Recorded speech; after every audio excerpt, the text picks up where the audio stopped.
എല്ലാ വിദ്യാർത്ഥികൾക്കും പുതിയൊരു വീഡിയോയിലേക്ക് സ്വാഗതം. ഈ വർഷത്തെ CUET അതായത് common university entrance test CUET UG 2025 പ്രവേശന പരീക്ഷയ്ക്ക് അപേക്ഷ സമർപ്പിച്ച വിദ്യാർത്ഥികൾക്ക് അപേക്ഷയിലെ തെറ്റുകൾ തിരുത്തുന്നതിനായിട്ട് അവസരം. അപ്പോൾ മെയ് 8-ാം തീയതി അതായത് 2025 മെയ് 8-ാം തീയതി വിവിധ സെൻറ്ററുകളിൽ വെച്ച് അതായത് ഇന്ത്യയിലെ വിവിധ സിറ്റികളിൽ വെച്ച് നടത്തുന്ന കമ്പ്യൂട്ടർ ബേസ്ഡ് ടെസ്റ്റ് CBT എക്സാമാണ് ഈ ഒരു CUET എക്സാം എന്ന് പറയുന്നത്. അപ്പോൾ ഈ ഒരു എക്സാമിനേഷനായിട്ട് രജിസ്ട്രേഷൻ ചെയ്ത വിദ്യാർത്ഥികൾക്ക് നിങ്ങളുടെ അപേക്ഷയിലെ കറക്ഷൻസ് അതായത് തെറ്റുകൾ നിങ്ങൾക്ക് ഈ ഒരു മാർച്ച് 26-ാം തീയതി മുതൽ മാർച്ച് 28-ാം തീയതി രാത്രി 11:50 PM വരെ നിങ്ങൾക്ക് തെറ്റുകൾ തിരുത്താൻ സാധിക്കുന്നതാണ്. അപ്പോൾ ലോഗിൻ ചെയ്തുകൊണ്ട് നിങ്ങൾക്ക് നിങ്ങളുടെ അപേക്ഷയിലെ തെറ്റുകൾ എന്തൊക്കെയുണ്ട് അതൊക്കെ തിരുത്താൻ സാധിക്കും. ചില തെറ്റുകൾ നിങ്ങൾക്ക് തിരുത്തുന്നതിനായിട്ട് സാധിക്കുന്നതല്ല. അത് ഏതൊക്കെ തെറ്റുകളാണ് എന്നുള്ള കാര്യം നമുക്ക് നോക്കാം. അപ്പോൾ candidate shall not be allowed to change എന്ന് പറഞ്ഞുകൊണ്ട് കൊടുത്തിട്ടുണ്ട്. മൊബൈൽ നമ്പർ, ഇമെയിൽ അഡ്രസ്സ്, അതുപോലെ അഡ്രസ്സ്, പെർമനൻറ്റ് ആൻഡ് പ്രസൻറ്റ്, അതുപോലെ എമർജൻസി കോൺടാക്റ്റ് നമ്പർ എന്നിങ്ങനെയുള്ള ഫീൽഡുകൾ നിങ്ങൾക്ക് തിരുത്താനായിട്ട് സാധിക്കില്ല.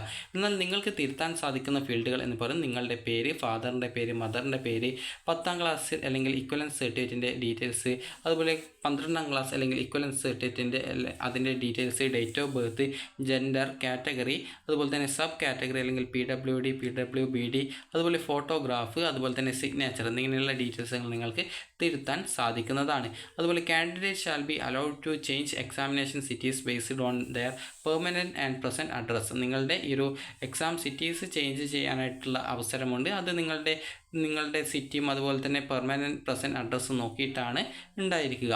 അതുപോലെ തന്നെ പിന്നീട് ഇവ കൊടുത്തിട്ടുണ്ട് the option to add the subject or edit subject candidate may choose up to maximum 5 subject including language and general aptitude test will be available during correction period. അതായത് നിങ്ങൾക്ക് മാക്സിമം 5 സബ്ജക്റ്റ് വരെ നിങ്ങൾക്ക് ആഡ് ചെയ്യാനുള്ള സൗകര്യം കൂടി നൽകിയിട്ടുണ്ട്.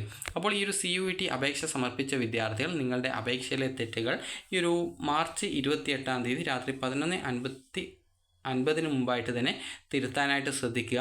അപ്പോൾ നിങ്ങൾക്ക് ഈ ഒരു വീഡിയോ ഉപകാരപ്രദമായിട്ടുണ്ടെങ്കിൽ ലൈക്ക് ചെയ്യുക, ഷെയർ ചെയ്യുക. Thank you for watching.